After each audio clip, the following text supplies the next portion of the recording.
Hello paper crafters, this is Nicole with Creations Galore coming to you with a new series called Behind the Make and Take. Today I'm going to be showing just a technique where I embossed and then used some distress inks to create this fun background. I'm using new stamps from our shop, actually from Sweet Stamp Shop. This is the Fall Gratitude stamp set, and the particular stamp that I'm using right now is the Feather Border.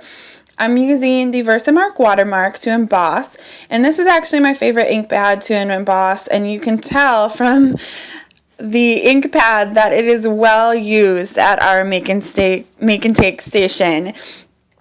It is very discolored, but that does not mean it still does not work for its intended purpose. The Versamark watermark, for those who have not used it before, is going to create a watermark that's just a little bit darker than the color of your paper. It works fantastic on darker colors, light blues. Craft paper is my all-time favorite. So it's going to be a little bit harder to see on this white. When it kind of moves with the light, you'll be able to see it, especially after we emboss. But I'm just creating 4 lines right now for this A2 card background. And I'm going to be using a Ranger Seafoam White embossing powder. It's going to be a little bit off-white, so compared to the white cardstock, you're going to see a little bit of a difference. But after we add our distress ink and put it on different colored cardstocks, it's going to look very white. So this is one that I use just for white and cream in my stash versus having both. I kind of cut corners that way.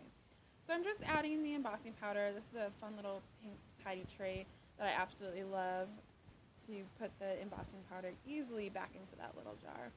And just heating it. The embossing powder is going to work as a resist with the distress ink. For those who are not familiar with Tim Holtz and Ranger's line of distress ink, it's a dye-based ink that also has some resin in it. So today I'm going to be using this foam applicator tool, which actually has Velcro on it. So you can use one foam piece per color and then just switch that out and only need one wooden tool. You're going to see in today's video that I have 4 different colors with 4 different wooden tools, which is how our make and take station is run, just so that you don't have to worry about changing it every couple minutes. But at home you can be affordable and only have one wooden tool. To use the distress ink, you can stamp with it just with a clear or a wooden block stamp, just to stamp like any colored ink. You can also take the dry ink pad and run it along the edges to get a very choppy, defined ink.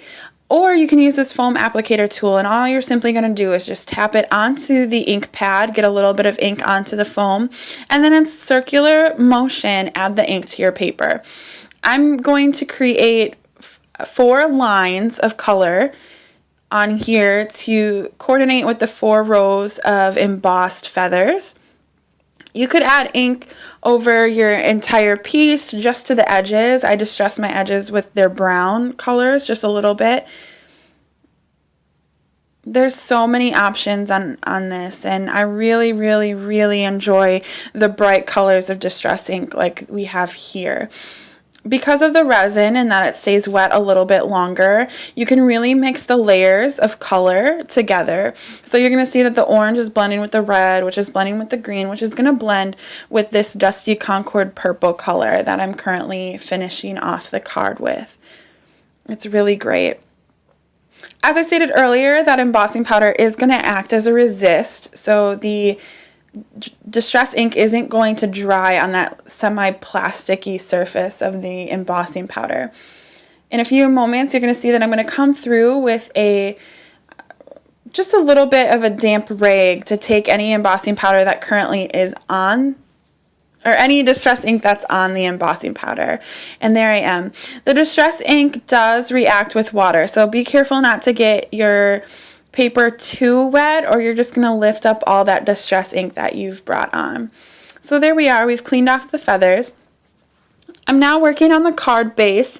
This is going to be a layer of craft, and I'm just adding a little bit of faux stitching because why not? Just little details like this are always my favorite.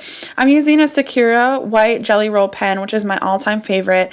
It's one of our best-selling products at the store just because it comes out so easily and it's a crisp, nice white.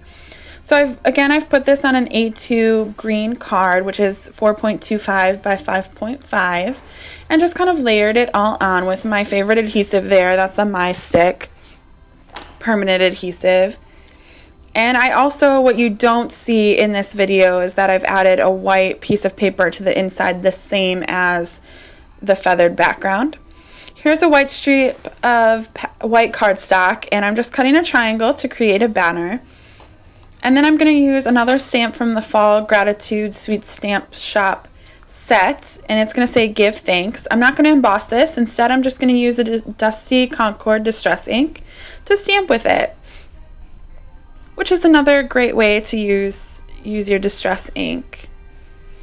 I then used Scrapbook Adhesive's 3D foam risers to pop that up off of the card and put it on the front, which you're going to see I skipped ahead a little bit in the video.